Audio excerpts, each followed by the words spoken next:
A barn structure converted into an apartment-like building containing 5 dwelling units. Another 4 units inside a building constructed in the backyard of this house.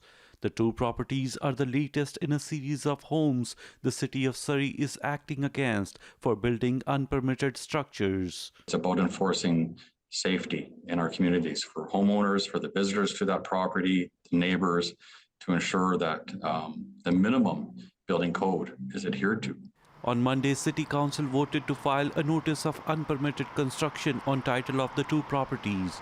The city hopes this step would encourage accountability, enforce compliance, and put the safety of residents first. Future purchasers of that property then would be made aware, and they can find out that there was unpermitted construction. Staff report says the owners of homes ignored multiple stop work orders, and fines running into thousands of dollars remain unpaid. Simpson says the city has concluded 3 other illegal construction files this year after the court-ordered demolition, and if owners of these 2 properties don't comply, city could explore that option. That's a longer process. It can take a couple of years to obtain a court order, which ultimately may result in a demolition. The city says it has received more than 7,000 complaints concerning unpermitted construction activities since 2022. That's when it established an illegal construction enforcement team to deal with the problem. There was such a demand for suites, everybody wanted to make money. One local realtor says the city has seen a rapid rise in illegal construction in the recent years. Sun decks were converted into basement suites,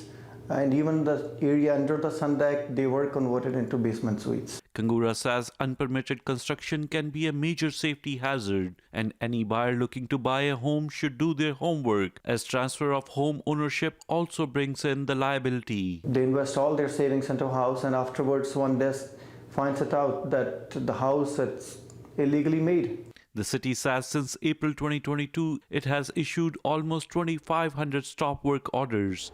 It says violating or removing a stop work order may result in additional enforcement actions. Sohrab, Sandhu, CBC News, Surrey.